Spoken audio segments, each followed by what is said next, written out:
Durant les périodes de crue, de jolis poissons défraient la chronique dans chaque région. Ces perturbations entraînent le déplacement de poissons à proximité des berges, ce qui a comme avantage de ramener les gros sujets comme des cendres, des silures et brochets à proximité des berges. Les conditions ne sont pas toujours évidentes du fait de la vigilance que nous devons avoir sur le bord de l'eau, ainsi que de la couleur de l'eau et de la force du courant. Pendant cette période de crue, lorsqu'il y a une stabilité du débit du fleuve, cela marque une forte activité alimentaire des carnassiers. Beaucoup de pêcheurs n'osent pas se confronter à de telles conditions.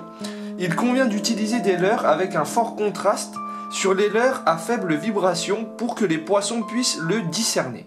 Pour le montage suivant, nous allons avoir besoin tout d'abord d'un avançon de 60 centièmes en fluorocarbone de la gamme Fox Rage, une tête plombée sabot de la lande en 7 grammes, ainsi que le légendaire Sandra de la même marque. Lors des périodes de crue, il convient d'avoir un montage solide du fait des débris charriés par nos fleuves et rivières.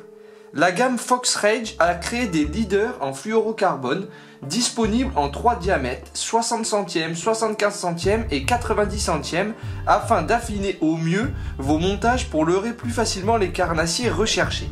Ils sont vendus par 2. Soucieux de la discrétion, certains pêcheurs préfèrent utiliser des bas de ligne en fluorocarbone. Il ne faut pas avoir peur du diamètre car les silures seront présents sur la zone ainsi que les cendres et brochets records. Les eaux claires, la pression de pêche ou tout simplement la volonté d'enregistrer plus de touches sont les principales raisons de l'utilisation de ces gammes toutes prêtes qui jusqu'à présent m'a satisfaite. Pour fixer le leader, il suffit de passer le corps de ligne dans l'émerillon baril et de faire un nœud en 8, puis d'humidifier le tout afin d'éviter un nœud de surchauffe, ce qui est le plus fréquent. Une fois l'opération réalisée, il suffit de couper l'excédent de fil. En ce qui concerne la tête plombée, c'est une tête Big Head Macadam Fishing qu'il est possible d'utiliser en verticale ou de manière linéaire du fait de la plombée sabot.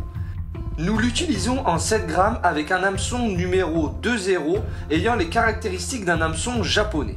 L'une de ces caractéristiques est qu'il n'y a pas d'ergot et que l'ample est nu.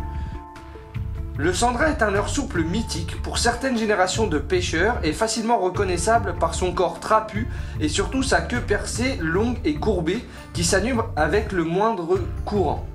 Le leurre souple Sandra est toujours présent après de nombreuses années, sûrement pour son efficacité redoutable sur le cendre, d'où son nom, mais également sur le silure. Pour ajuster la tête plombée sur votre leurre, il faut vous aider de votre pouce afin que la pointe de l'hameçon ressorte au niveau de votre pouce après avoir pris la marque. Vous pouvez aussi rajouter de la glu sur votre tête plombée afin que votre leurre souple ne bouge pas. Vendu en dizaines de milliers d'exemplaires à travers le monde, il fait la fierté de la marque Delalande qui n'a jamais abandonné ce leurre qui a fait son succès.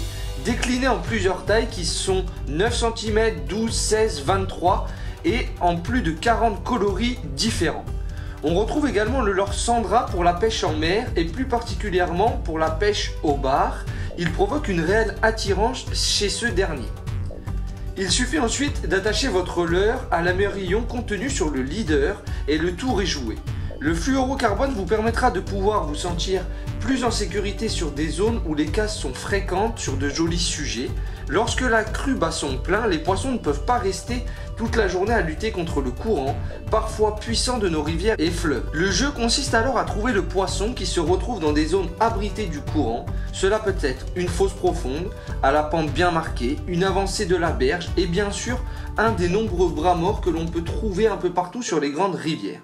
Avec le courant, l'indication visuelle est relativement aisée et il vous suffira de trouver ces fameuses zones à l'abri du courant. Cette technique s'adresse aux pêcheurs confirmés ainsi qu'aux débutants. Merci de nous avoir suivis, No Limit French Fishing.